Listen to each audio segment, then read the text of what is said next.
Assalamu alaikum. Welcome to all my YouTube channel Mathematics Platform. आज का important topic that's about equivalent ratio. Equivalent ratio क्या है, इसको मैंने एक अलग टॉपिक बनाया क्योंकि मुख्तसर टॉपिक होगा, लेकिन ये इंपॉर्टेंट है, स्टूडेंट को बहुत कंफ्यूजन होता है, तो लिहाजा इसको मैंने अलग लिखा। इक्विवेलेंट रेशो का अगर हम कहिए तो इसको हम मुतरादिफ रेशो भी कह सकते हैं, मुतरादिफ रेशो भी कह सकते हैं, मुतरादिफ निस्बत भी कह सकते हैं। अब मैं आपको अगर एक बात बताऊं कि मुतरादिफ क्या है, अगर ये लफ्ज़ आप समझ गए तो आप इक्विवेलेंट रेशो भी समझ सकते हैं। ये ऐसे जैसे एक लफ्ज़ को हम मुख्तलिफ अल्फाज से बयान कर सकते हैं, ठीक है। फॉर एग्ज़ाम्पल एक बंदे को आप दूसरे एक चीज़ के दो नाम है, जैसे इंग्लिश में वोकैबुलरीज होता है, एक वर्ड्स के लिए मुख्तलिफ वोकैबुलरीज इस्तेमाल कर सकते हैं। तो अगर एक वोकैबुलरी इस्तेमाल करे या उसके लिए दूसरा वोकैबुलरी इस्तेमाल करे, तीसरा, तो एक ही चीज़ है। फॉर एग्ज़ाम्पल मैं कहता हूँ कि ब्यूटीफुल है, ठीक है, BABEAU ब्यूटीफुल है। अब मैं कहता हूँ कि हैंडसम है, ठीक है। अब इन दोनों का एक ही मतलब है, ठीक है, ब्यूटीफुल भी खूबसूरत कहते हैं, हैंडसम भी खूबसूरत कहते हैं, इस तरह भी चार्मिंग है।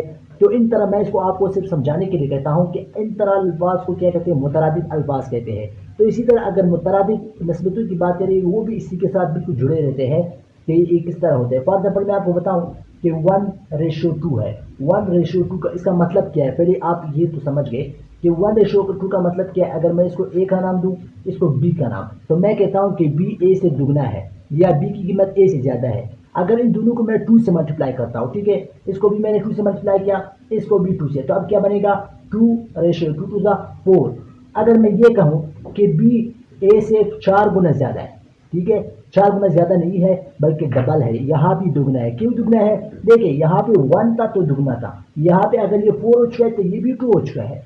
फॉर एग्जाम्पल यहाँ अगर इसके साथ 5 रुपए थे और इसके साथ 10 रुपए थे, अब इनको मिले 10 रुपए, तो इसके तो बढ़ गए 20 रुपए, फर्क तो नहीं हुआ ना, दोनों एक ही रेशो से बढ़ रहे हैं। अगर आप इसको डिवाइड करें तब कम हो सकता है। फॉर एग्जाम्पल मैं इसको अभी 4 से मल्टीप्लाई करता हूँ, इसको मैंने 4 से मल्टीप्लाई किया, इसको भी 4 से किया, 4 2 8 रेशो 4 4 16। अगर ये 4 रेशो से बढ़ गया, ये भी 4 रेशो से बढ़ गया। यही चीज को कहते हैं इक्विवेलेंट। इक्विवेलेंट मतलब मुतरादिफ, यानी एक चीज किस निस्बत से बढ़ रहा है, क्या दूसरा भी उसी निस्बत से बढ़ रहा है या नहीं, तो इस चीज को कहते हैं इक्विवेलेंट। अब ये जरूरी नहीं है कि इक्विवेलेंट सिर्फ बढ़ रहा है, घट भी रहे, कम भी हो सकता है। फॉर यही 18 88 एंड 16 अगर आपको दिया जाए कि ए और बी दो वर्ड अल्फाज या दो बंदे हैं, कोई भी चीज आप कंसिडर करें 8:16 के हवाले से। अब अगर आप से कहिए कि ए और बी का मवाजना करें, तो मैं ये कह सकता हूँ कि बी जो है ए से दुगना है। अब मैं इसको एक ही टेबल पे डिवाइड करता हूँ, फॉर एग्जाम्पल मैं इसको 2 पे डिवाइड करता हूँ, इसको भी 2 पे डिवाइड करता हूँ, तो 2 2 4 8, 2 2 2 8 16, अब 4:8। अब ये भी क्या है, इक्विवेलेंट है। मैं इसको मजीद अगर 4 पे डिवाइड करता हूँ, दोनों को एक ही टेबल, यह बात याद रखना, इस तरह नहीं हो सकता अगर आप इसको 4 पे इसको 2 पे, फिर अलग हो सकता है। तो इसको काटता हूँ, 4 4 4 2 8, 1:2, दोबारा वही चीज बन गया या नहीं।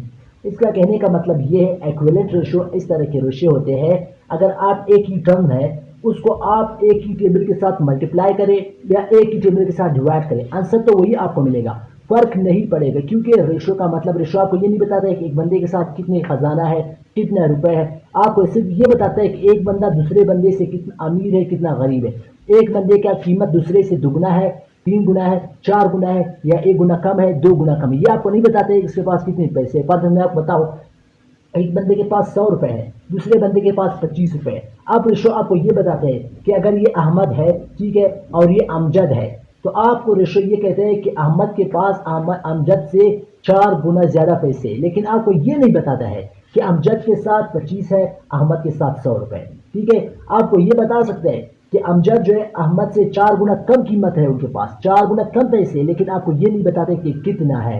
तो इसी वजह से तो इसका यूनिट भी नहीं होता है, ठीक है। तो मुझे उम्मीद है कि अब आपको इक्विवेलेंट रेशियो बिल्कुल समझ आया होगा। अगर आप इसको एक और चीज़ मैं बताना चाहूँ, अगर आपको दिया जाए 100:25, इसको आप एक टेबल पे डिवाइड करते हैं जिसका इक्विवेलेंट बन सकता है 1 एंड 4:1 डिवाइड के मैंने इसको आप सिंप्लीफाइड फॉर्म भी कह सकते हैं। सिंप्लीफाइड फॉर्म अगर आपको कहीं एग्जाम में दिया जाए या कहीं एग्जाम में आया हो कि 100:25 what is the simplified form, या आपको कह सकते हैं व्हाट इज रिड्यूस्ड फॉर्म, ये लफ्ज़ ज़्यादा इस्तेमाल होता है कि रिड्यूस फॉर्म क्या है, तो आप रिड्यूस फॉर्म ये लिख सकते हैं, ठीक है। तो ये कोई मुश्किल काम नहीं था, इस वजह से एक अलग सा वीडियो बनाया था कि आपका कंसेप्ट क्लियर हो जाए। मुझे ये वीडियो पसंद आए हैं, अगर पसंद है तो मैथमेटिक्स प्लेटफॉर्म को जरूर सब्सक्राइब करें और बेल आइकन को दबाएं ताकि आपको हर नई वीडियो का नोटिफिकेशन बरवक्त पहुंचा जाए। Thank you for watching this video.